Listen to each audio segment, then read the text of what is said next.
Ele conferiu os números 3 vezes, com a frieza de quem sabe que dali em diante qualquer passo mal dado vira problema. Em Curitiba, o vento cortava o bairro Água Verde, os pinheiros desenhavam sombras compridas na calçada e a janela do apartamento de um quarto deixava entrar um zumbido distante de ônibus biarticulado. No monitor, 6 dezenas e uma sensação que não cabe na tela. O prêmio da Mega Sena estava ali, e por decisão calculada, ele não contaria a ninguém. Rafael Azevedo, 34 anos, analista de suporte em e-commerce, olhou o relógio, fechou a aba de notícias e fez a primeira ligação, a que não é celebrada. Um advogado tributário indicado discretamente por um colega. Sem brinde, sem champanhe, sem foto. A recomendação veio sem rodeios. Manter o padrão de vida, organizar segurança antes de tocar no dinheiro, recusar conselhos fáceis e, acima de tudo, silêncio. Em São Luís do Maranhão, a madrugada seguia quente e úmida. No bairro de Vinhais, ventiladores faziam o barulho conhecido das noites que não esfriam. E Dona Lúcia, 58 anos, costureira, dormia o sono leve de quem acorda cedo para o mercado. Seu Américo, 62, ex-motorista de ônibus, tinha no criado mudo o rádio de pilha e a garrafa d'água. Nenhum dos dois imaginava que no sul do país o filho acabara de cruzar uma porta invisível e, por enquanto, não diria palavra. O que parecia absurdo tinha uma lógica. Premiados viram alvo. Entre uma manchete e outra, entre histórias de sequestros e golpes, entre vizinhos que mudam de conversa quando o elevador chega, Rafael decidiu que, naquele início, o excesso de sinceridade custaria caro. No dia seguinte, o mundo continuou o mesmo para quem olhasse de fora. Ele pegou o ligeirão rumo ao centro cívico, desceu no ponto onde a brisa fria entra pelos punhos do casaco e subiu as escadas de um prédio comercial de fachada espelhada. No trabalho, as telas exibiam filas de chamados, gráficos de SLA e mensagens que misturam ansiedade e urgência. Pedido duplicado, cartão recusado, cadastro travou. A vida de analista é muitas vezes apagar incêndio com balde furado. Enquanto respondia tickets, Rafael já tinha uma lista de tarefas paralelas. Agenda na caixa, abertura de conta com camadas de segurança, reunião com contadora, consulta com especialista em planejamento financeiro. Nada que chamasse atenção junto aos colegas, que veriam apenas o de sempre. Um homem discreto, fone no ouvido, planilha aberta, almoço no self-service com preço por quilo e o hábito de olhar o relógio antes de pagar o estacionamento. A primeira visita à agência da Caixa não foi o que o imaginário popular constrói, sem holofotes, sem gerente batendo palma. Processo técnico, documentos conferidos, assinatura de termos, escolha de recebimento. A funcionária treinada para blindagem reforçou o protocolo. Identidade e valores protegidos por sigilo bancário. Ainda no banco, Rafael abriu contas compartimentadas, mirou investimentos conservadores e líquidos, Tesouro Selic, CDB com liquidez diária, LCI, LCA isentas para construir reserva, e fechou contrato com uma caixa postal para correspondências sensíveis. Evitaria mudanças bruscas, nada de carro novo, nada de reforma no apartamento, nada de férias repentinas. E tomou a decisão controversa que faria eco em conversas de família. Para manter o roteiro da vida normal, pediria dinheiro emprestado aos pais. A justificativa planejada soaria comum. Um conserto caro no carro da empresa, contas apertadas no fim do mês, uma taxa inesperada do condomínio. O motivo real era outro: manter o padrão, testar vazamentos, ganhar tempo para blindar a família. O fio entre estratégia e abuso é fino, e ele sabia. O bilhete, a madrugada e o silêncio. A notícia do empréstimo correu mais rápido que ônibus em corredor exclusivo. No grupo da família em São Luís, alguém soltou: Rafa pediu um troco para os pais, Curitiba tá cara demais. A irmã, Mariana, arquiteta em começo de carreira, comentou sem rodeios. Com salário de TI pedindo Pix, tem algo errado aí. A tia, que transforma qualquer tópico em comentário de efeito, agregou preocupação com pitadas de julgamento. Esses lugares frios deixam a pessoa estranha. Dona Lúcia, de mãos trêmulas, enviou o dinheiro pelo aplicativo e, na sequência, um áudio curto. Filho, a gente ajuda, mas vem para casa um dia, tá? Seu pai ficou sem dormir. Seu Américo digitou devagar. Se cuide. Rafael manteve o roteiro estudado. Trabalho, ônibus, apartamento, supermercado de preços mais baixos na República Argentina, finais de semana de roupa na máquina e compras de feira no Capão Raso. No prédio, a síndica reparou no notebook novo, necessário para o home office, e ao mesmo tempo, nos tênis velhos, companheiros da vida, antes de ter milhões em uma conta que quase ninguém sabia que existia. No trabalho, recusou discretamente a vaquinha para o aniversário do chefe com a desculpa de apertado no mês.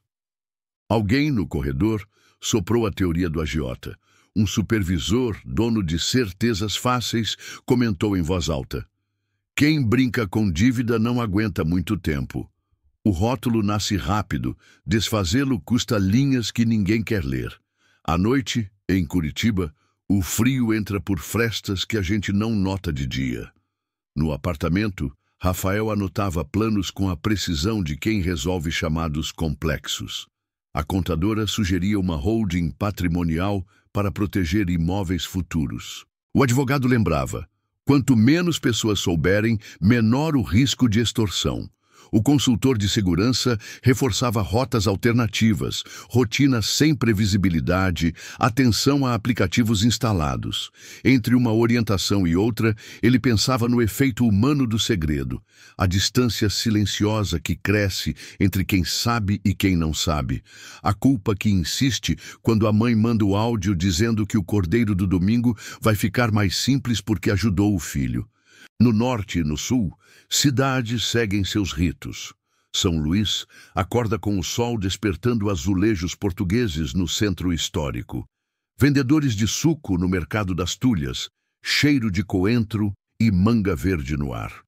Curitiba desperta com a luz cortando a Praça do Japão, casacos fechados, café passado do jeito apressado e o som dos biarticulados rompendo a neblina baixa. Rafael, dividido entre dois climas e duas culturas, segurava a corda do segredo e calculava o peso. O plano do anonimato. O anúncio de Black Friday caiu como cai todo ano, sem aviso e com urgência. No e-commerce onde Rafael trabalha, plantões se estendem, o suporte vira trincheira e o teto de metas parece subir sozinho.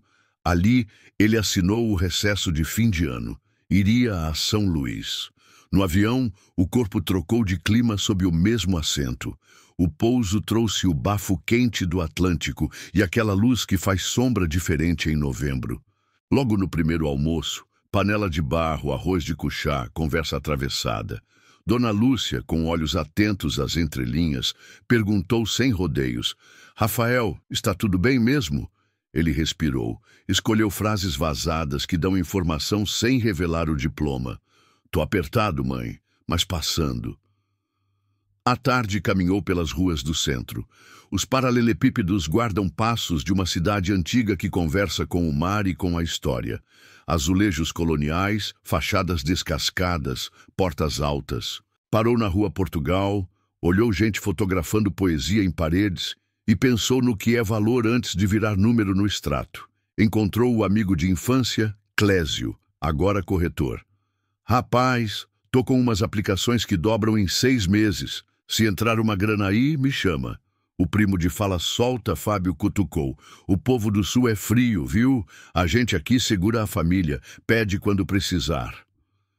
A boa intenção e o oportunismo se misturam tão bem que, em família, às vezes são a mesma coisa. À noite, numa roda de conversa no quintal, um comentário aparentemente inocente virou farpa. Rafa, lembra quando você dizia que dinheiro não era tudo? Agora tá aí, dependendo de Pix de pai e mãe. Mariana, a irmã, interveio com a delicadeza possível. Deixa o menino, Curitiba é outra planilha. O pai, com a autoridade de quem já rodou o ônibus com sol e chuva, sentenciou: parente ajuda sem contar, mas segredo demais azeda. Palavras certas em hora certa doem sem fazer barulho.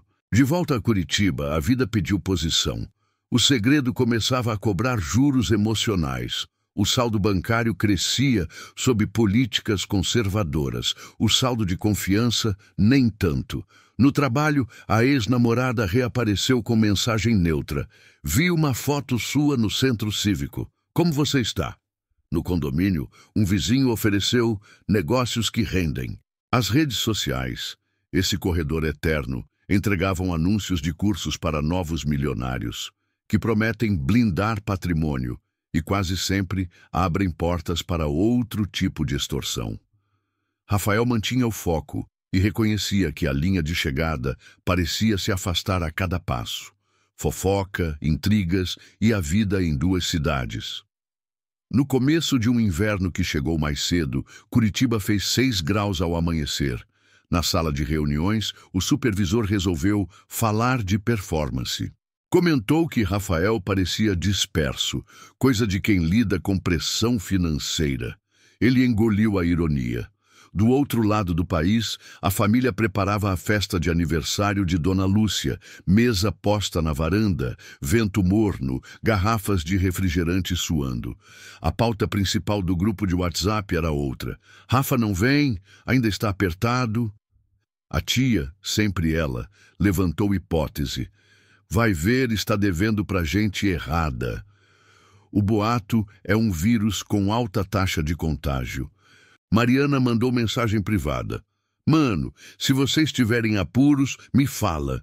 Se for só orgulho, baixa a guarda. Ele respondeu com uma foto do fim de tarde em Curitiba, céu azul límpido, linhas do Museu do Olho ao fundo e uma frase curta. Tô pensando. Pensava de fato na matemática do risco. A cada dia, o círculo de suposições crescia. A cada rumor, uma nova tentativa de invasão no terreno pessoal. Uma ligação sem identificação no meio da madrugada. Tenho uma proposta para aliviar sua vida. Reforçou que o silêncio protege, mas também atrai morcegos. Sem sair da linha, ele concluiu o protocolo de segurança que desenhava desde a noite da conferência dos números. Contratou seguro de vida com cláusulas claras, montou reserva em 3 instituições diferentes, distribuiu investimentos para não depender de uma única maré e criou um roteiro de deslocamentos que alternava trajetos e horários. Também separou doações discretas, um repasse mensal, anônimo, para um projeto em São Luís que atende idosos do bairro. Outro para uma ONG em Curitiba que apoia jovens em formação técnica. Não era caridade para limpar consciência. Era coerência com a certeza de que dinheiro sem lastro de sentido vira só peso. Quando uma corrente de WhatsApp insinuou que Rafael tinha arrumado agiota em Curitiba, Dona Lúcia ligou. Meu filho, teu pai está com o coração apertado. Se a gente estiver no escuro, você coloca a gente em risco. Ele ouviu. O fio que separa a autonomia de teimosia estava esticado ao limite. A decisão, adiada por medo, pedia data. Antes que o segredo virasse muro, ele aceitou o custo do diálogo. O medo, a culpa e o fio da navalha. Num sábado de céu cinza, Rafael arrumou a mesa pequena do apartamento em Curitiba. Colocou água no fogo, preparou café, escolheu palavras, ligou para a videochamada. O rosto de Dona Lúcia apareceu com a luz generosa de São Luís, o de seu Américo com a gravidade dos homens que não fogem. Mãe, pai, eu preciso falar uma coisa que não falei antes. Não é fácil, mas é necessário. Contou do bilhete, do advogado, da caixa, da decisão calculada de silêncio, do porquê do empréstimo. Manter padrão, testar vazamentos, ganhar tempo para blindar. Mostrou documentos com valores ocultados, explicou estratégias de investimento, apresentou o plano de segurança e pediu perdão. O pai reagiu com a honestidade de sempre. Eu entendo o medo, eu entendo a precaução, mas pedir dinheiro a quem tem pouco, tendo muito, fere. Não é pela quantia, é pelo gesto. A mãe chorou em silêncio, um choro que mistura alívio e mágoa. Se você cair, a gente cai junto. Se você subir, a gente sobe junto. É assim que a gente funciona aqui. Rafael assentiu. O silêncio protegeu, sim, mas errou no caminho. Faltou confiar nos dois que, antes do prêmio, já eram refúgio. A conversa longa estabeleceu marcos. O primeiro, segredo compartilhado com responsabilidade. Os pais saberiam, mas manteriam a informação guardada. O segundo, limites claros. Nada de ostentação, nada de dívida emocional travestida de doação. O terceiro, estrutura. Rafael criou um fundo familiar com regras escritas. Um valor mensal para os pais, oficialmente declarado, para custear saúde e garantir tranquilidade. Um orçamento anual para emergências da família direta, com critérios. Um vetor de apoio a estudos de sobrinhos, se e quando existirem. Em paralelo, decidiram quitar discretamente a dívida do imóvel dos pais, sem festa, sem poste, sem troféu. Do lado de fora, em São Luís, as trovoadas de fim de tarde bateram nas telhas como sempre fizeram. Em Curitiba, o vento insistia em entrar pelo vão da janela. A vida tem pulmão grande e não muda de ritmo por causa de um extrato, a revelação controlada e o preço do silêncio. A notícia, mesmo discreta, se moveu como boato se move. Uma vizinha em São Luís comentou com outra.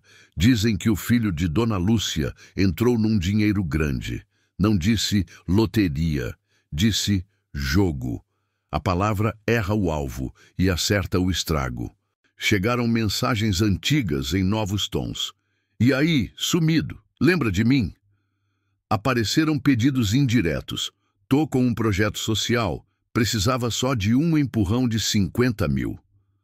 Rafael respondeu com regras. Minha ajuda é institucional e anônima. Se quiser apresentar o projeto, mando para avaliação. O filtro parecia frieza, era sobrevivência. No trabalho, a vida também andou. Quando surgiram boatos de demissão por reestruturação, tentaram atribuir a Rafael uma queda de entrega, que não existia. Ele apresentou números, recuperou prazos, confirmou bom desempenho. A empresa cortou outros, e o peso da estabilidade mostrou outro valor.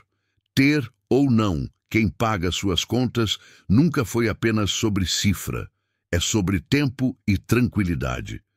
Ele manteve a rotina de ônibus, almoço simples, supermercado de fim de tarde. Comprou um casaco melhor. Curitiba exige, mas continuou passando despercebido no elevador. Em São Luís, o quintal virou espaço de conversa honesta. Seu Américo na rede soltou. Filho, segredo salvou, mas quase partiu a corda da confiança. Da próxima vez, chama.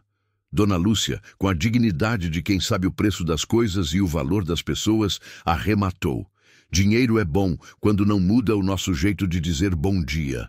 A irmã, com seu senso de justiça, propôs revisão de rota. Se a gente criar um pacto de silêncio que seja de silêncio com propósito e com cuidado. Rafael revisitou São Luís sem peso e sentou na mesma mesa, agora com a leveza possível. Caminhou pelo centro histórico, viu turistas fotografando azulejos, ouviu o pregão de vendedores no mercado das Tulhas, sentiu a maresia entrando pela ponte.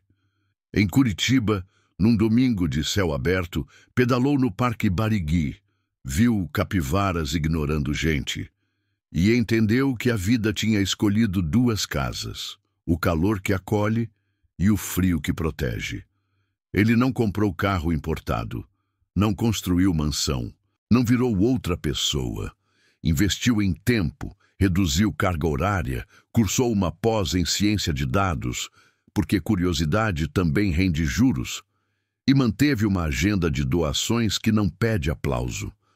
Quando um primo de segundo grau mandou mensagem direta pedindo só um start, ele respondeu com educação e limites. E quando a ex tentou retomar com "vamos conversar sobre a vida", ele entendeu que sedução e curiosidade às vezes andam de mãos dadas, mas nem sempre levam a lugar seguro. No fim, encontrar o equilíbrio entre silêncio e partilha custou menos dinheiro e mais humanidade. Ele aprendeu que pedir emprestado tendo milhões no banco não se mede pelo valor, mas pelo impacto, e que, em famílias que se amam, a conversa difícil precisa chegar antes do boato fácil. Se você estivesse no lugar do Rafael, contaria ou esconderia?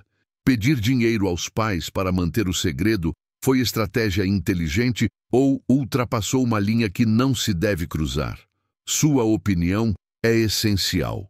Escreva nos comentários, mantendo o respeito e a honestidade que esta conversa pede. Inscreva-se no canal para acompanhar outras histórias reais que fazem pensar e assista agora ao próximo vídeo recomendado na tela. Nele, mostramos como decisões financeiras mudam relações e como colocar limites sem romper afetos.